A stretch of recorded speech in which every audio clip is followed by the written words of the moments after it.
अब शुरू होती है अंधेरी रात की रहस्य और रोमांच से भरी विक्रम और बेताल की अनोखी कहानी। एक समय की बात है। उज्जैन के महान राजा राजा विक्रमादित्य न्यायी, साहसी और बुद्धिमान।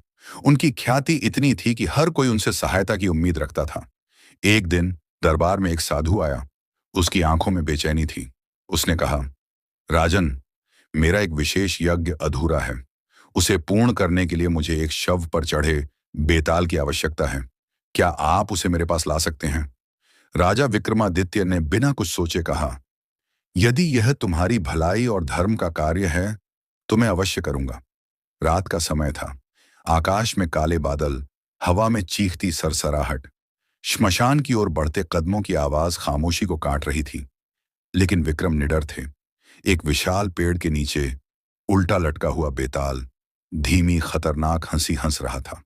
विक्रम ने पेड़ पर चढ़कर बेताल को अपने कंधे पर उठाया और तभी बेताल बोला, राजन, तुम मुझे चुपचाप ले जाओगे? असंभव। मैं तुम्हें एक कहानी सुनाऊंगा, एक पहेली पूछूंगा। अगर जवाब जानते हुए भी नहीं बोले तो तुम्हारा सिर फट जाएगा, और अगर बोले तो मैं फिर उड़कर इसी पेड़ पर लौट आऊंगा। राजा चुप रहे।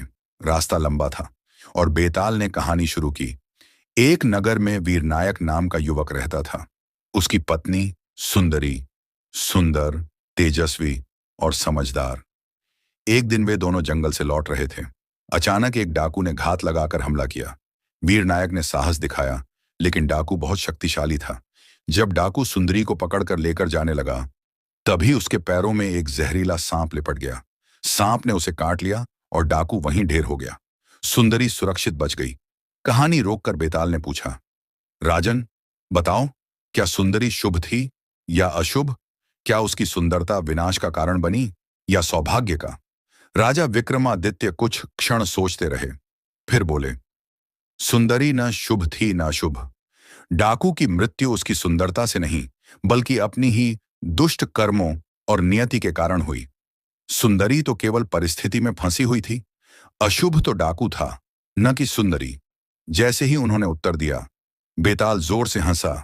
हाँ हाँ हाँ, राजन, आपने जवाब दे दिया। अब मैं वापस उसी पेड़ पर जा रहा हूं। और वह हवा में उड़कर फिर उसी पेड़ से उल्टा लटक गया। राजा ने गहरी सांस ली, पर उनकी दृढ़ता अटूट थी। वे फिर पेड़ की ओर बढ़े, क्योंकि उनका वचन उनसे बड़ा था। और इसी तरह रात दर रात, कहानी दर कहानी, विक्रम और बेताल की अद्भुत यात्रा चलती रही। अगर आपको यह कहानी अच्छी लगी हो तो वीडियो को लाइक करना, चैनल को सब्सक्राइब करना और कमेंट करना मत भूलना।